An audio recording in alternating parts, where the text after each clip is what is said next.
My dad has been there for every significant event in my life.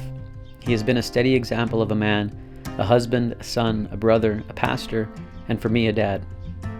This year I took on the most difficult physical challenge of my life, one that at first I wasn't even sure I could do.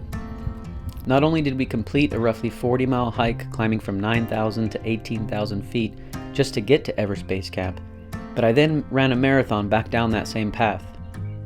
I ran nearly 100 training miles and hiked another 60 in that valley before the day of the race.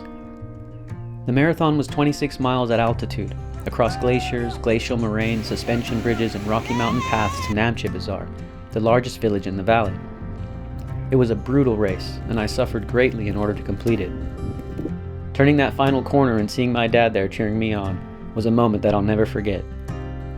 I finished a few minutes behind an Irish runner, and I'd wished I'd been in his spot, a little faster, a little better off than where I was.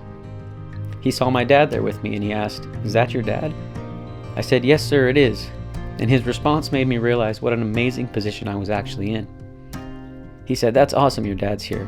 Mine would never come to a place like this." And this isn't the first time.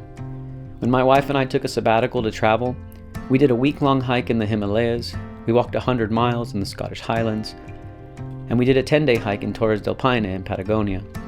My dad joined us on all those journeys. But he isn't just there for the physically tough moments, he's there for the emotionally tough ones as well. I'm grateful for everything he's taught me, both directly and by example.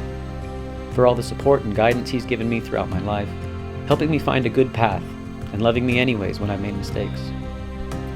I live a great life. I have a wonderful wife, good health, good business, beautiful home. I have God to thank for all of that, but I also know that without my dad and my mom, I'd have nothing. So thank you. Words will never express the depth of my gratitude, but I'll say it anyway. Thank you. Happy Father's Day. Now get off that chair. We have mountains to climb.